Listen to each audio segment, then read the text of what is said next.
Hey everyone, Depressed Eeyore here with more Langrisser Mobile. Another week, so a few more Apex matches. I only did a couple today, this week.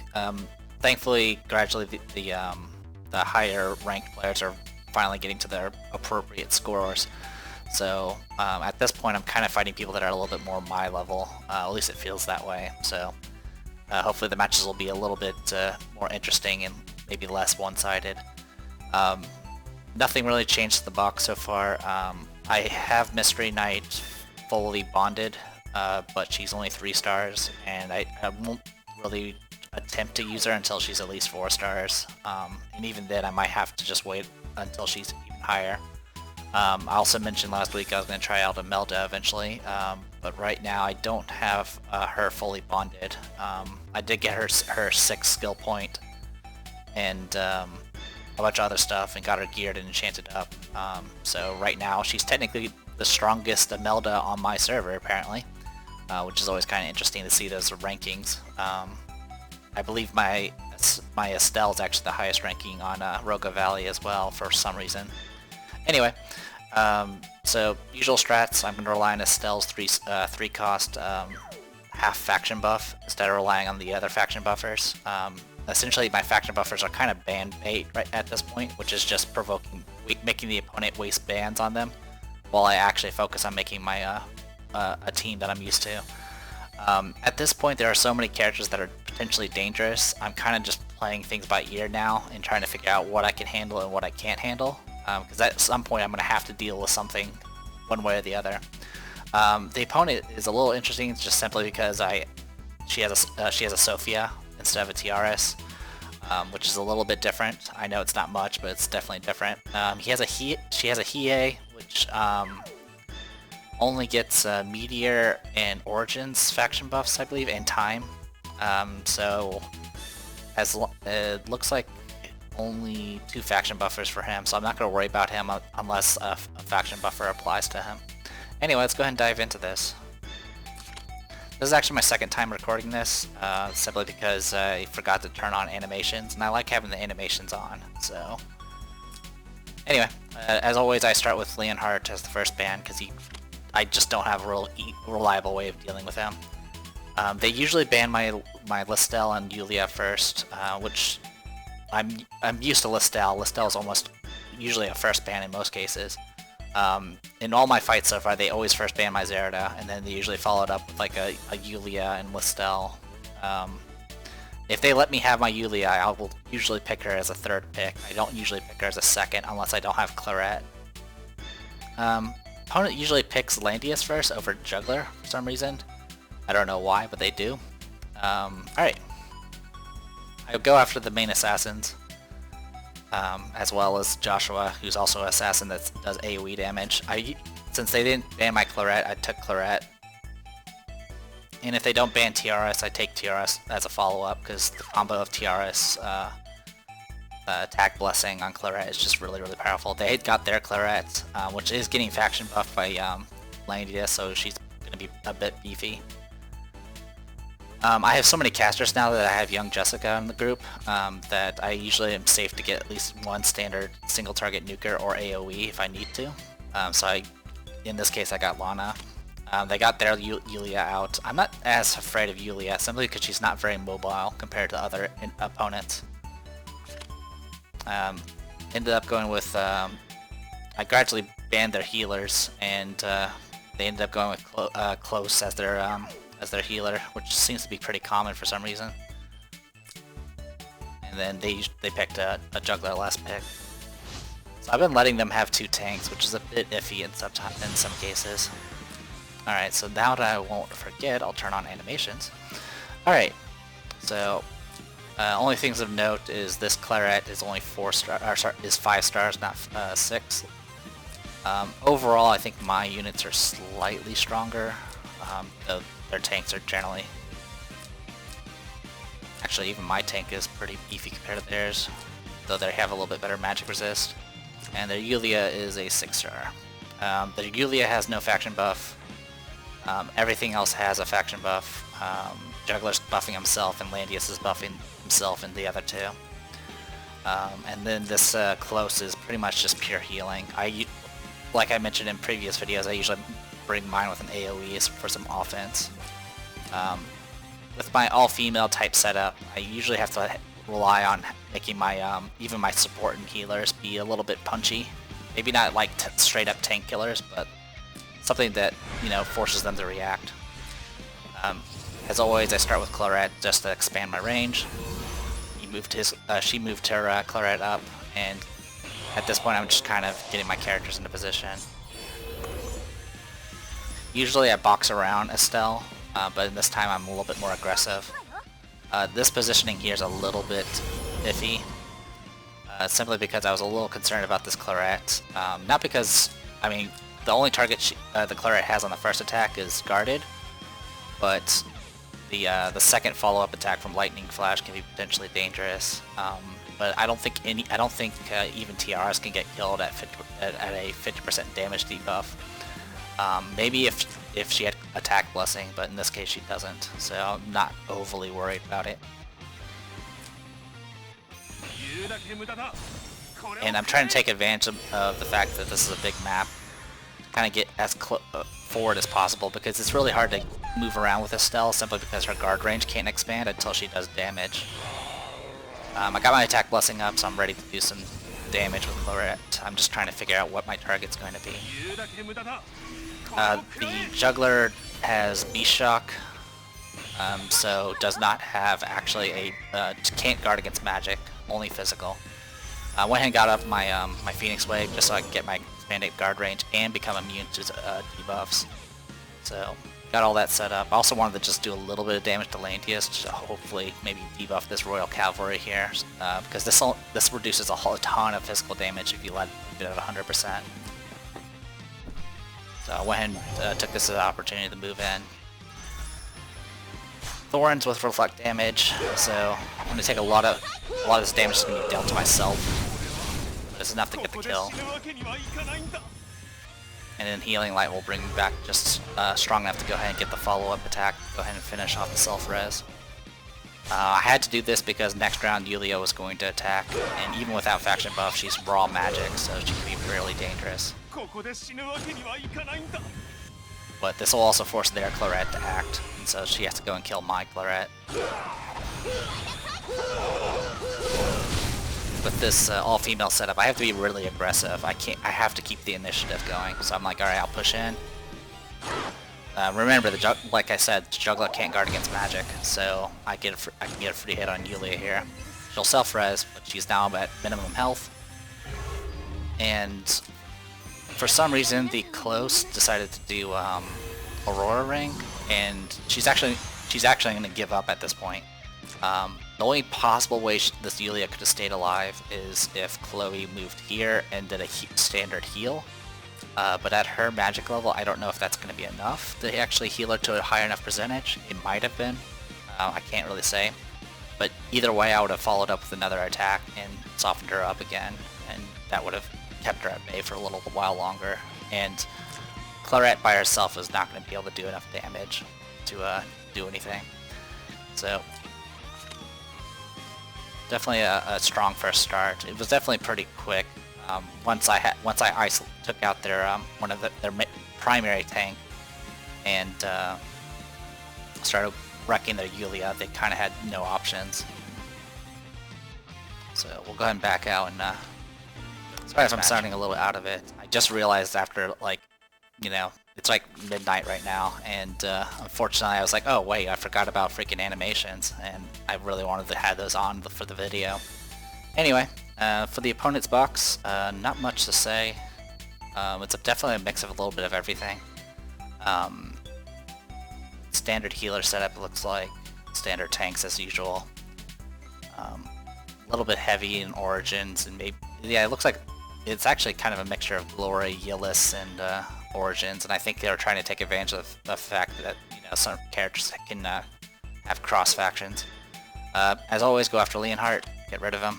Just don't want to deal with them. They go, of course, ban my Zeradat. And of course they open with Landius. A few mistakes here is if they pick Landius, I need to ban the Lana, or not the Lana, the Luna, because the stacking of his range damage reduction and Luna's magic reduction together really hampers my attack power.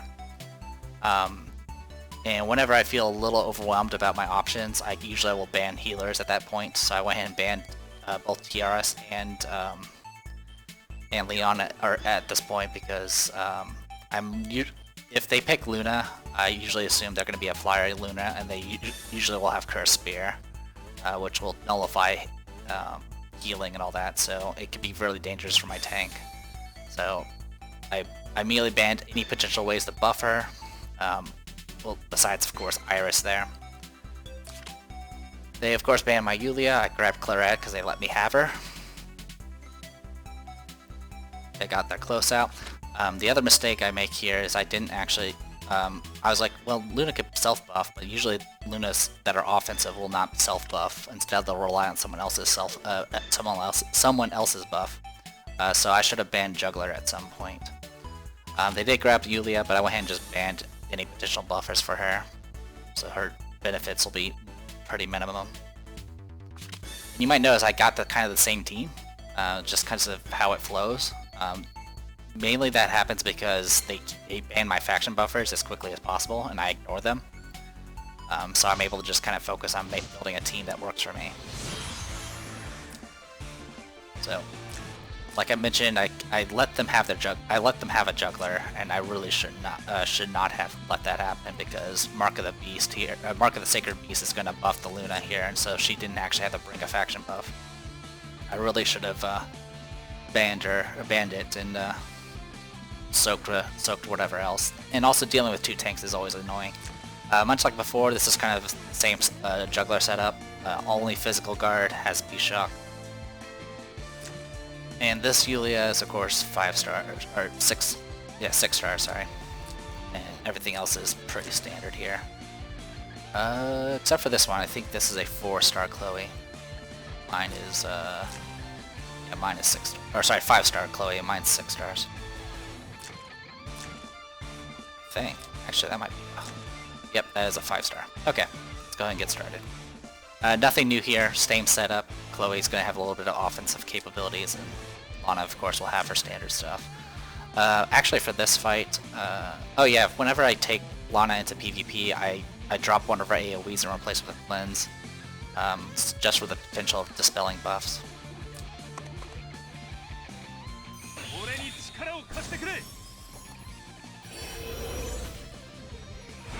Okay, so, much like before, I check the range. Big issue, of course, is the Luna here. She can move an additional 3 steps. So I'm gonna get Claret set up and see if I can get a snipe in. Biggest threat is, of course, the Luna, but I do want that Yulia gone as quickly as possible, just so I don't have to worry about any magic damage.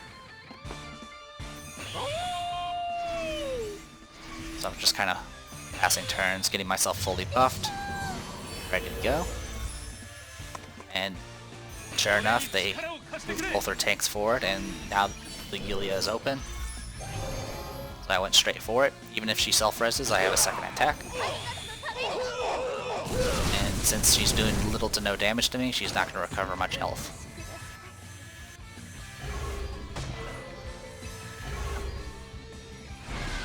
My overall damage reduction was like 100% almost, so when attacking at least. So finish her off completely. And this also forced the Luna to act. So she has to use her one god here because she won't do damage otherwise. And so I don't have to worry about that extra 3 movement, nor do I have to worry about the extra movement she's providing to other people because she's in the back now. And I survived it, so that was even better. So that means it's going to provoke another attack from Chloe. Finish her off, and that'll give me some time to go ahead and get set up here. A few mistakes I made here just is I'm not used to B-Shock for some reason. I don't know why. I should be. I keep getting it confused with Yulia's debuff. B-Shock is only 1 range, but it makes it so you can't move at all and move your guard.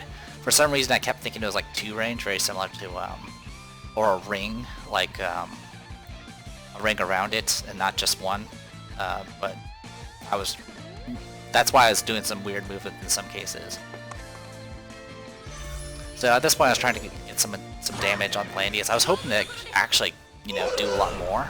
But like I mentioned, he's reducing damage by so much right now. It's a combination of 30% less likely to be critical hits, take 15% less range damage, on top of the fact that, you know, reduce magic damage taken by 30%. So it's reducing pretty much everything by 45%. So I was practically doing half damage. And then Landius, of course, has reasonably high defenses when he's got the United Will active. So I was a little disappointed in the amount of damage I did. But I did get the silence off, which doesn't really matter, so he's already gotten his buffs up. But I can move back. I'm not too concerned about the juggler healing everybody. I'm just trying to get debuffs up and just doing a little bit of damage on top of it. Same thing with the Starglow. Starglow is just to remove buffs if possible.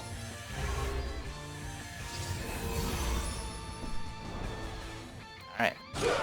Get used to seeing this combat. It's going to happen a lot. This Luna is going to be poking me this entire time until I get through the tanks. Again, just doing damage. The heals are being gradually reduced because Juggler's HP is lowering. At this point, I'm really concerned about the B-Shock. So, Aurora Ring doesn't actually do any healing immediately, so I'm a little okay at the moment. So again, some range damage. Again, it's reduced by 45%. Not quite a kill, but I did remove 2 buffs. Here comes the B-Shock. So at this point, my guard is ineffective at this point.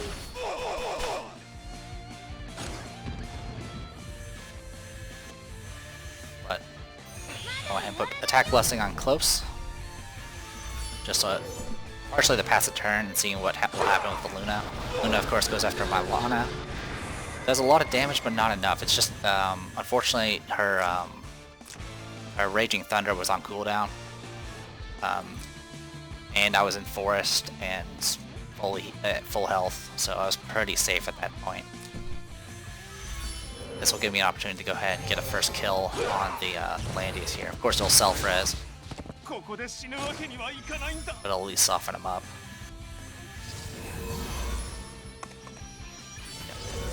I had, the Cleanse actually had removed the Aurora off of him, so he's not getting healed for 50%. And this time, with Raging Thunder doing an extra 50% damage, that was enough to finish off my Lana. But I went on the offense with TRS. I checked his magic defense, and I was like, I might be able to do enough damage to kill him at this point, and sure enough I was. So I got the second kill off. At this point the B-Shock is gonna wear off. So I'm able to tank again. I go ahead and get my Aurora Ring up and running. And it's a 3v3 at this point. But my healers can be a bit punchy with their magic damage. And I'm doing some damage to the Lana just to see what I can do. The main focus right now is, you might notice that the Poison Mist is coming in. Yeah. So the Poison Mist is coming in. I need the safe spot is these 6 squares in the middle. Also, you might have noticed I got silenced, and I didn't actually get healing nullified because one of the random buffs I got from close made me immune to heal reduction effects.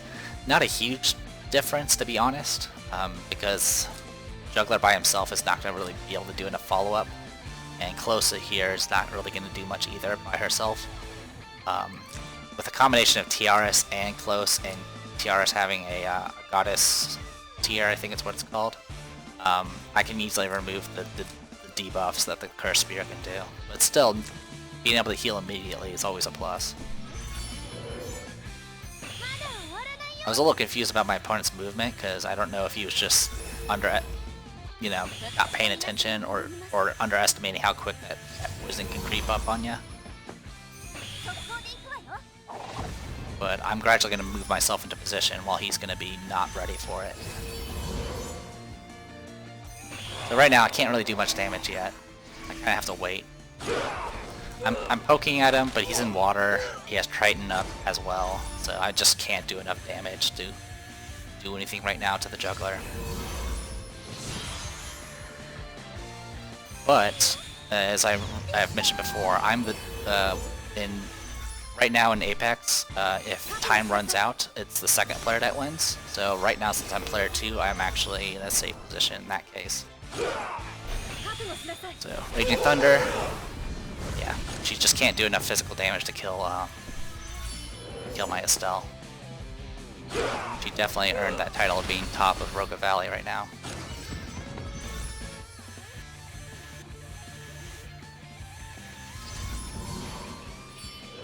Yep. And I'm pretty much just poking just to ensure my guard remains at 2. So at this point, all 3 of my characters are on the center 6, while only one of theirs is. He went ahead and passed turn in place, which is going to be his undoing, unfortunately. Because yeah, he doesn't actually have much time left. But I went ahead and stayed in place because right now they have enough movement to actually react to anything, so I'm not going to block them yet. Again, there's not much Luna can do except try to get through this. I did get double debuff this time, so first heal's not gonna do anything. Goddess Tear will move the other debuff, but since she has no follow-up, I can just heal on my leisure. And this move, when the Chloe moved down, that pretty much sealed the fate because I moved my Chloe up here, and this juggler can only move 3 movement.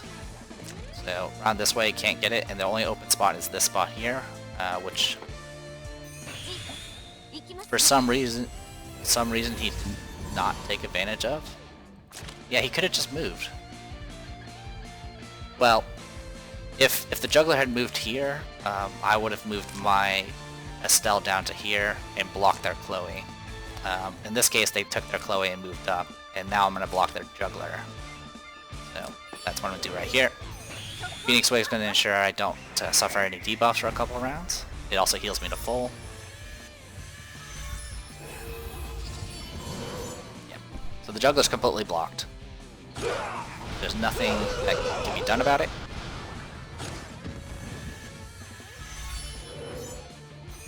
So I'm going to just take my time and get healed up. Juggler's either going to attack or buff. In this case, he buffed. And then, which is probably for the best, because I'll ensure Luna can stay buffed for 4 rounds, which is more than enough. But I can Star Glow at this point, so I'll go ahead and debuff some of, remove some of those buffs already. So 3v2 at this point, and he has no tank. Or she has no tank.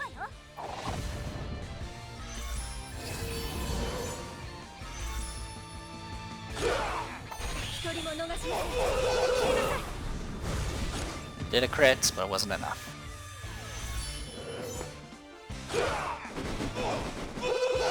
Yeah. And I moved my Chloe here, even though it's outside of guard range. Right now my guard range is pretty much to that spot there. But if the Luna wants to take advantage of that and attack the Chloe, she has to stop in Poison Mist. So this close is safe. And just kind of looking at the standard buffs right now. Yeah, I'm at 1186 defense on Estelle. Phalanx don't have as much. So yeah, even against 1868 attack, it's still not quite a lot. Because she has to get through all the Phalanx first, which soaks up hit. So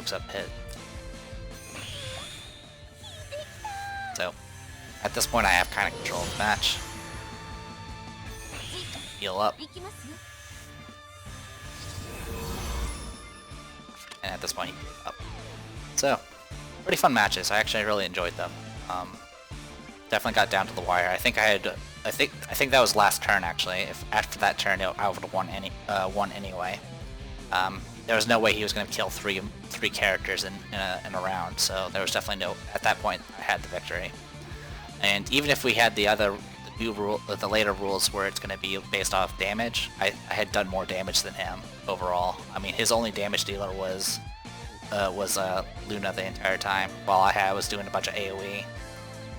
So yeah, that was kind of the gist of it. So right now I'm floating at 47% win rate. I'm at 1650. My goal is to get back to gold 2 at least. I don't know if I'll be able to get to gold 1. I've come close, but I usually get hit with a bunch of really difficult opponents, or I choke or something along those lines. But right now my ranking's 339. You can see that the scores are much higher now at the top. And if I lose any matches, I'll drop drastically. If around 1600, you'll be at like rank 500 or something like that. It's you can go up many ranks with just a few points increases. So it's something to look forward to. Yeah, right now, even within the top 100, if you're in gold 1, you'll be good to go. Gold 2, probably not though. Alright, so I'm gonna go ahead and call this. I am the Depressed Evo, and this was Langrisser Mobile. See you guys later.